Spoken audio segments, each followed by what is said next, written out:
Everyone, back to the Know Your Game podcast. I'm James Hargrove, Communication Director for US Indoor. And in today's episode, we have Gary Yurich, President and founder of Best Lights, one of our longtime standing provider members. You see him probably at each of our shows that we have each year. And in this episode, we're going to be talking about something that probably hasn't crossed many of your minds, which is indirect lighting.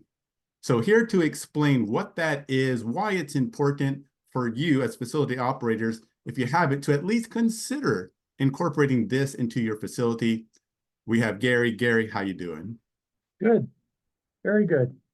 Great and wonderful to have you here. And this is a topic we don't talk a lot about often. It's maybe not as glitzy or as popular as some of the other topics, but boy, is it just as, if not more important when it comes to lighting, in this case, indirect lighting. Now, before we get into this topic, Gary, could you tell us a little bit about yourself, what got you into this business, and a little bit about Best Light's journey up to today? Go ahead. Sure. So in 1977, I started commercial building and retrofit, and we're a general contractor here in the Detroit area. And since then, I have put in reflective insulated ceilings in over 58 million square feet of buildings all across the country. And in 1992, we happened to be doing a tennis club, which was using indirect lighting. And I looked down inside the light fixture and I saw dark spots. And I thought to myself, my goodness, this is not a very good reflector. So I have a tool and die metal spinning background. And I got a hold of a metal spinner and we started making prototype parts and using 1,000-watt HID lamps. And I went through about 50 different samples of spinnings until I got one that was the perfect reflector. So in doing that, I was putting out 25% more light than anybody else in the world, using the exact same lamp. And then the lighting industry has evolved since then. We started that's when I started Best Lights in 1994. And that's when I got my first patent in lighting. And I have 7 patents in lighting since then. And now, 8 years ago, we started working on LED models. And that LEDs have completely evolved since then, and we've been keeping up with the changes in LEDs and perfecting our light fixtures to be able to say we put out more light indirectly than anybody else in the world. Got you. And when you talk about indirect lighting, how do you exactly define that, or what is needed to make that happen? Well, we shine the light up at the ceiling, and the ceiling becomes the reflector, which reflects the light back down to the floor. That's indirect lighting, and it's shining it in a direction away from the player and reflecting off and evenly distributing the light throughout the facility.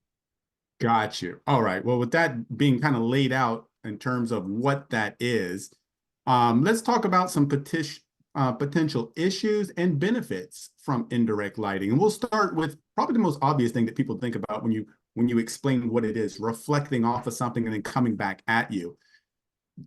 Glare. What kind of glare are we talking about with a system like this? Zero. Really? No glare. And that's the beauty of indirect lighting. Players, if you go into any soccer facility and you ask them how do they like the lights, or volleyball facility, when they're looking up and all of a sudden the light blinds them from finding the ball. And with indirect lighting, that does not happen. Really? Is there any kind of what's the science, without being too technical, obviously, but I mean, how is that achieved through indirect lighting? Well, indirect lighting is actually an art form. And it's about taking the light from your light source, reflecting it out of the fixture up to the ceiling, and letting the ceiling disperse the light over the playing area. And first off, you don't have a high intensity light shining on you. So if anyone looks up in any field house and sees direct lighting, go ahead and stare at it. And you'll not like it. It's blinding. And indirect lighting does the exact opposite of that. So it's using the second reflector, which is the ceiling, and the intensity of it and the focus of it becomes dispersed over the ceiling area. So you're not getting that glare in your eyes. It's being dispersed over the ceiling area, and the ceiling area is reflecting it down to the playing surface. So on say a direct fixture, you're looking at a direct fixture that may or may not have a reflector on it. And that light source is about 2 feet, 1 to 2 feet in diameter. Whereas an indirect light fixture would be suspended 6 to 8 feet below the ceiling, and the reflector then becomes 20 feet. If you are indirectly lighting an area, how does that affect visibility? Is it more or less, roughly the same? How does that work? It's funny you should ask that question, because there's studies that have been done where you need 10 to up to 20% less light indirectly than you do directly, because you're illuminating the entire space.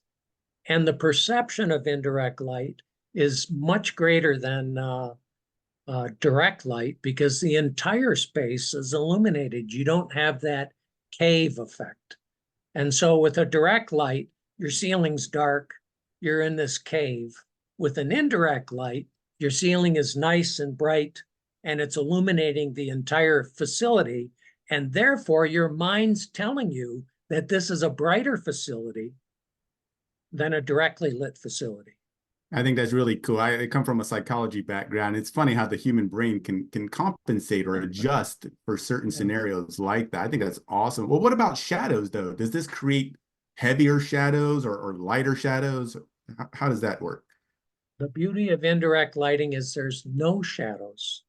And we've lit not only sports facilities, but we light manufacturing plants.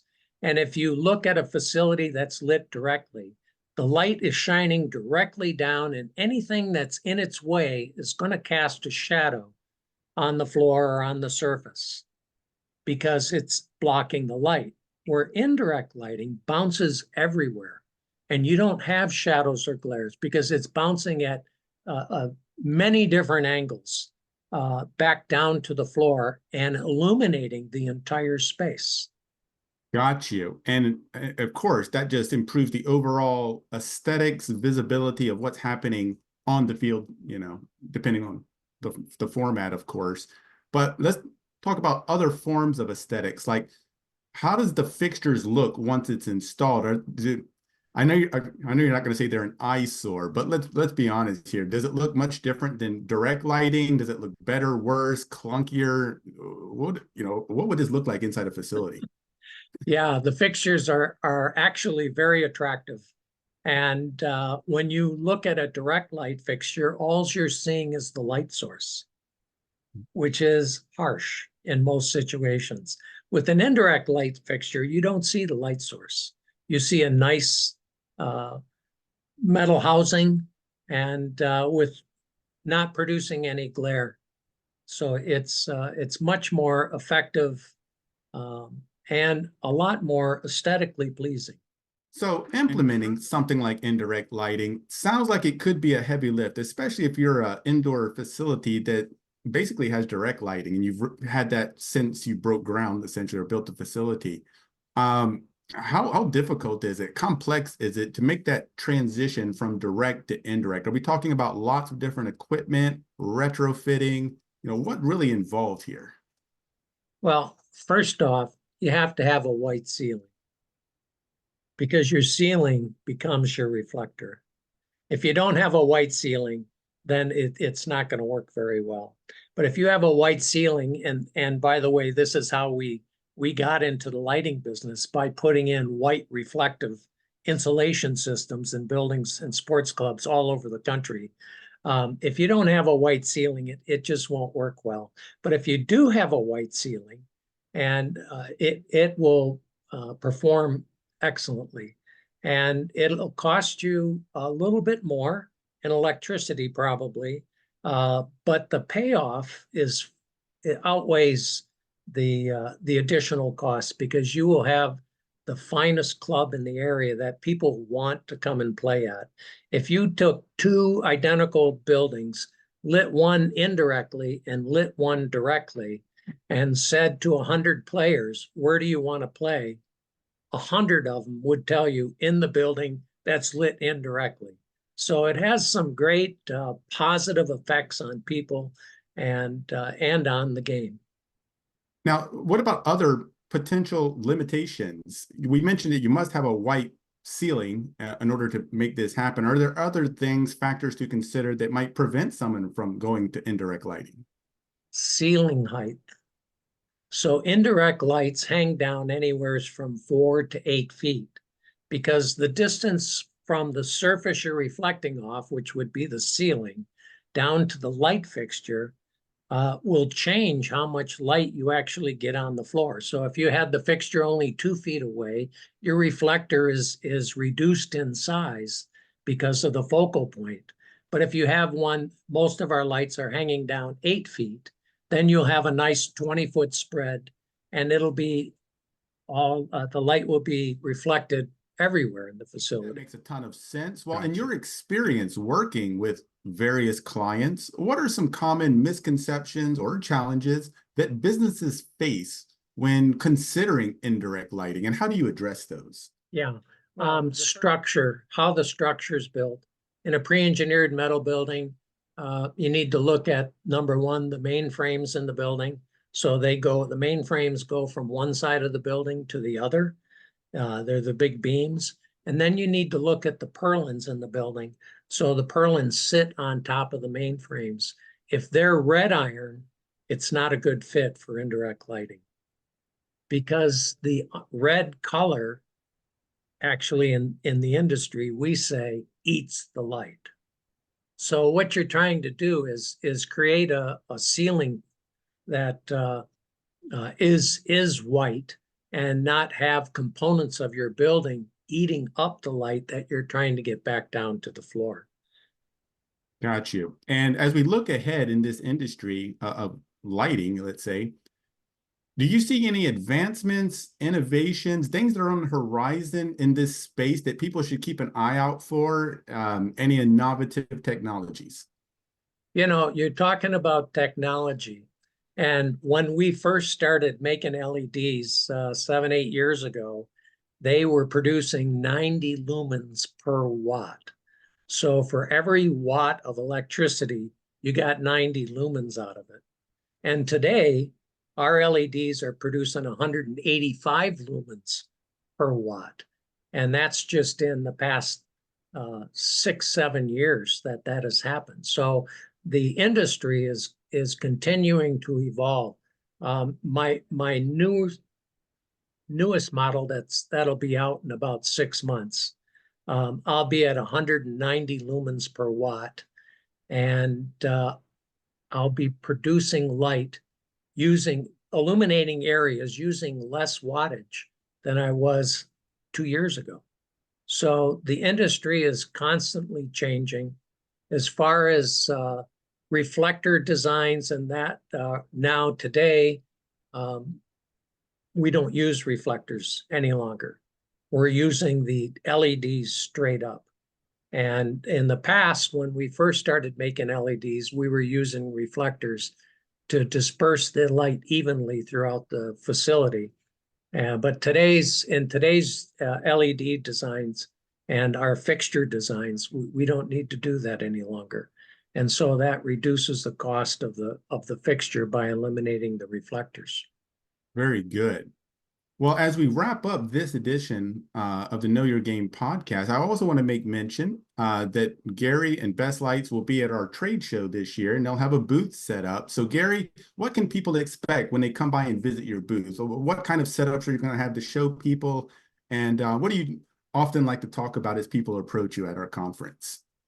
We like to talk about, number one, the quality of our fixtures. We have a high quality fixture that lasts. And because we believe our customers should have a light source that's going to be good for them for at least 10 years because they're making the investment. You can have less expensive fixtures, but they'll burn out quicker. So we've done our homework in our design process, and we make sure our light fixtures are going to last minimum of 10 years. That's the first thing we like to talk about. The second thing is we also have direct fixtures. So if someone's interested in a direct fixture or we can't light their facility indirectly, we have direct fixtures for them, and we use a linear LED fixture that most of your soccer clubs are using. And we have patents on our products, on some of our products. So we didn't spend that money for nothing because we have a lot of competitors in here. And what we find is that people will come and they'll sell a very inexpensive fixture. And I'll give you an example. Ultimate Soccer in Pontiac, Michigan bought an LED fixture, and I told George, don't buy them. And he went ahead and bought them because he was going to put in LEDs. 5 years later, he ended up replacing them all with our new LED fixture at the time. So he spent 600 grand for a bad lighting system. And that company is out of business. So you have a lot of companies that say that they can supply you with an inexpensive fixture, but the question becomes, how long have they been in business? How long have they been doing this? And we've been in business for 30 years, and we stand behind our products. We have basically zero returns and zero malfunctions of fixtures that are not working. And we're very proud of that. And our clients enjoy the fact that they don't have to get up and change their lights out when one burns out or if a component of that light fixture burns up, because we're using high quality materials. So, and that's what they're paying for. They're paying for a high quality, long lasting product that's going to last in their facilities. Absolutely. And I think most reasonable people will agree that, it's worth, you get what you pay for. So if you're going to invest in something of this nature that costs this much and is that important, why not spend a little extra to get those big returns that you've outlined here? I'll tell you that when people are building new facilities, and this has happened to us on a couple of projects, a new big indoor soccer facility or tennis facility or field house. They get to the end of the project and they're running out of money. And where do they cut? Well, electricity and lighting is the last thing that goes in the facility. So that's where they cut. And they end up putting in less expensive fixtures to save a dime. And I understand that completely. But what I would say is that if you've decided to go with indirect lighting, don't sell yourself short when your building is lit directly. Buy the lights at the beginning of the project. At least put a deposit down on the lights at the beginning of the project. And then you're not cutting them out of what's going to be one of the finest facilities in the area. Awesome. Sage advice there. Yeah, I would have to agree with that. That's awesome. Well, Gary, for those listening and for those who I know are interested in this, Between now and the conference, who do they reach out to? To you directly? Is there a prime contact at Best Lights that people can reach out to? You know what? For those who are watching this, I'd like to talk to them directly. So they can reach me at our 800 number, which is 800 545 2928, or they can email me at gyurich at best, BEST, lights, lights.com. Wonderful. And Gary, I'll be sure to put that on the screen so our viewers can see that and hopefully reach out to you. And if they don't between now and then, I highly suggest you swing by Gary's booth during the conference, which I'm sure most of you will. Gary, it's been a pleasure having you here. Very informative, and I look forward to seeing you at our conference later this year. Thanks a bunch, Gary. Thanks, James, for having me.